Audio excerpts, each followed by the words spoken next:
Court ಏನು ಹೇಳಿದ್ದಾರೆ ಅನ್ನೋದನ್ನ ಸ್ವಲ್ಪ ನಮಗೂ ಬುದ್ಧಿ ಹೇಳೋದಿರಲಿ. ಪ್ರಿಯಾಂಕಾ ಖರ್ಗೆ ಹೇಳ್ತೀನಿ, ಕೋರ್ಟ್ ಹೇಳಿರ್ತಕ್ಕಂಥದ್ದು ಯಾವ ಫ್ರೇಮ್ ವರ್ಕ್ ಅಗ್ರಿಮೆಂಟ್ ಇದೆ, ಫ್ರೇಮ್ ವರ್ಕ್ ಅಗ್ರಿಮೆಂಟ್ ಅನ್ನ ಯಾವುದನ್ನು ಜಾರಿಗೆ ತರದೆ ಇವತ್ತು ಇಲ್ಲಿಗಲ್ ಆಗಿ ಹಣವನ್ನ ಟೋಲ್ ಗೇಟ್ ನಲ್ಲಿ ಸಂಗ್ರಹ ಮಾಡ್ತಾ ಇದ್ದಾರೆ. ಇಲ್ಲಿಗಲ್ ಆಗಿ ಮಾಡ್ತಾ ಇದ್ದಾರೆ ಅಂದ್ರೆ ಅರ್ಥ ಏನು? ಪ್ರಿಯಾಂಕಾ ಖರ್ಗೆ ಕೇಳ್ತೇನೆ, ಇಲ್ಲಿಗಲ್ ಆಗಿ ಇವತ್ತು ಕೆಲಸ ಮಾಡಕ್ ಬಿಟ್ಟಿದ್ರೆ ವಸೂಲಿ ಮಾಡ್ಲಿಕ್ಕೆ ಯಾತಿಗೆ ಸರ್ಕಾರ ಇಟ್ಕೊಂಡಿದ್ರೆ ಆಗಿದ್ರೆ? ಕೋರ್ಟ್ ಹೇಳಿರ್ತಕ್ಕಂಥ ಅಬ್ಸರ್ವೇಷನ್ ಅದು ಫ್ರೇಮ್ ವರ್ಕ್ ಅಗ್ರಿಮೆಂಟ್ ಅನ್ನು ಉಲ್ಲಂಘನೆ ಮಾಡಿ ಇವತ್ತು ಜನತೆಯಿಂದ ಟೋಲ್ ಕಲೆಕ್ಟ್ ಮಾಡ್ತಾ ಇರತಕ್ಕಂಥದ್ದು ಅಕ್ರಮ ಅಂತಕ್ಕಂಥದ್ದನ್ನ ಅಬ್ಸರ್ವೇಷನ್ ಕೊಟ್ಟಿಲ್ಲ ಅವರಲ್ಲಿ. ಕರ್ನಾಟಕ ರಾಜ್ಯದ ಇತಿಹಾಸದ ದೊಡ್ಡ ಹಗರಣ ಅಂತಕ್ಕಂಥದ್ದನ್ನ ಯಾಕೆ ಹೇಳಿದ್ದಾರೆ? ಸ್ಕ್ಯಾಮ್ ಅಂತಕ್ಕಂಥದ್ದು ಏನ್ ಹೇಳ್ತಾರೆ? ಅದಕ್ಕೆ ನೀವು ಗೃಹ ಸಚಿವರಾಗಿ ನಿಮ್ಮ ಆಕ್ಷನ್ ಕೋರ್ಟ್ ಕೊಟ್ಟಿರೋದು ಇವರಿಗೇನೆ, ಇವ್ರಿಗೆ ಮುಖ್ಯಮಂತ್ರಿ ಮಾಡಿದ್ದಾರೆ. ಏನು ಈ ಸರ್ಕಾರ ಯಾರಿಗೆ ನಡೀತಾ ಇದೆ ಸರ್ಕಾರ ಅಂತ ಕೇಳಿದ್ದಾರೆ. ಒಂದು ಸರ್ಕಾರ ನಡೆಸಕ್ಕಂಥದ್ದು ಯಾವನೋ ಒಬ್ಬ ವ್ಯಕ್ತಿಗೆ ದುಡ್ಡು ಮಾಡ್ಲಿಕ್ಕಲ್ಲ, ಸರ್ಕಾರ ನಡೆಯೋದು ಈ ರಾಜ್ಯದ ಆರೋಗ್ಯ ಕೊಟ್ಟು ಜನತೆ ರಕ್ಷಣೆ ಮಾಡ್ಲಿಕ್ಕೆ. ಯಾಕೆ ಗೊತ್ತಿರುವಂತ ಅವರಿಗೆ ಏನಿದೆ ಅಂತ ಎಷ್ಟು ದಿವಸ ಬೇಕು? ನಿಮ್ಮ ಕಾನೂನು ತಜ್ಞರ ಚರ್ಚೆ ಮಾಡಿ ತೀರ್ಮಾನ ತೆಗೆದುಕೊಳ್ಳೋದಕ್ಕೆ ಎಷ್ಟು ವರ್ಷ ಬೇಕು ನಿಮಗೆ? ಆಮೇಲೆ 1 ತಿಂಗಳಾಯ್ತು, ಎಲ್ಲೋ ಹೋಗ್ರೆ ನಿಮ್ ಕಾನೂನು ತಜ್ಞರುಗಳು ಎಷ್ಟು ಮೀಟಿಂಗ್ ಮಾಡಿದ್ದೀರಿ?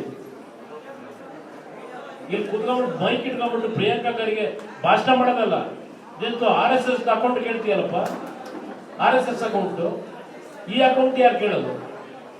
ಹಗಲು ದರೋಡೆ ಮಾಡ್ತಾ ಇದಾರಲ್ಲ.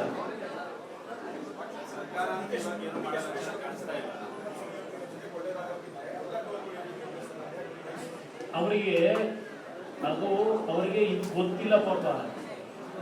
ಈ ರಸ್ತೆ ಇದೆಯಲ್ಲ, ಕರ್ನಾಟಕ ರಾಜ್ಯದ ರಸ್ತೆ ಇದು.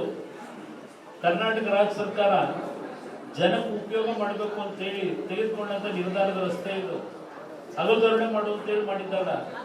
ಆ ರಸ್ತೆಗಳಿದೆಯಲ್ಲ, ಆ ರಸ್ತೆಗಳು ಸಂಪೂರ್ಣಗೊಳಿಸಿ ಅಲ್ಲಿ ರಾಷ್ಟ್ರೀಯ ಹೆದ್ದಾರಿಗಳು ಇಡೀ ದೇಶದಲ್ಲಿ ಇವತ್ತು ಟೋಲ್ ಕಲೆಕ್ಷನ್ ಮಾಡಲಿಕ್ಕೆ ಯಾರೋ ದುಡ್ಡನ್ನು ಹಾಕಿರ್ತಾನಲ್ಲ ಕೆಲಸ ಮಾಡಲಿಕ್ಕೆ ಕೊಟ್ಟಿದ್ದಾರೆ.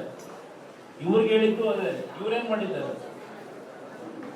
ರೈತರು ಭೂಮಿಗೆ ಭೂ ಸ್ವಾಧೀನ ಮಾಡ್ಕೊಂಡು ದುಡ್ಡು ಕೊಟ್ಟಿಲ್ಲ 20 ವರ್ಷ. ಆ ಭೂಮಿ ತಗೊಂಡೋಗಿ ಸಿಕ್ಕಿದ್ದಾಗ ಮಾರಾಟ ಮಾಡಿದಿರಲ್ಲಪ್ಪ, ಅದನ್ನೇ ಹೇಳಿರೋದು ಕೋರ್ಟ್ನಲ್ಲಿ. ತಗೊಂಡೋಗಿ 5 ನಯಾ ಪೈಸಾ ಹಾಕಿಲ್ಲ.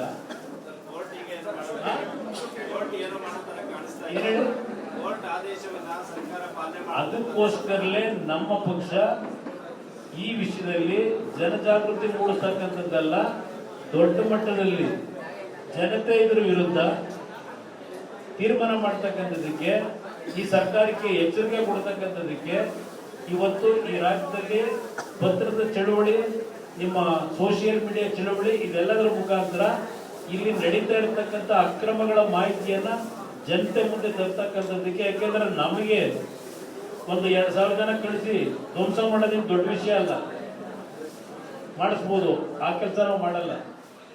ಜನತೆ ಜಾಗೃತಿಗೊಳಿಸಿ ಈ ಸರ್ಕಾರ ಎಲ್ಲಿವರೆಗೆ ಇಂಥದಕ್ಕೆ ಇನ್ನೂ ಅಕ್ರಮಗಳಿಗೆ ಬೆಂಬಲ ಕೊಡುತ್ತಾರೆ, ಇದರ ವಿರುದ್ಧ ಹೋರಾಟ ಯಾವ ರೀತಿ ಮಾಡಬೇಕು. ಜಯಪ್ರಕಾಶ್ ನಾರಾಯಣ್ ಅವರ ಕಚೇರಿ ಅವ್ರ ಹೆಸರು ಇಟ್ಟಿದ್ದೀವಿ. ಅವ್ರು ಏನ್ ನಮ್ಗೆ ಹಾಕೊಟ್ಟಿದ್ದಾರೆ ಆ ಮಾರ್ಗದಲ್ಲಿ ನಡೀತೀವಿ.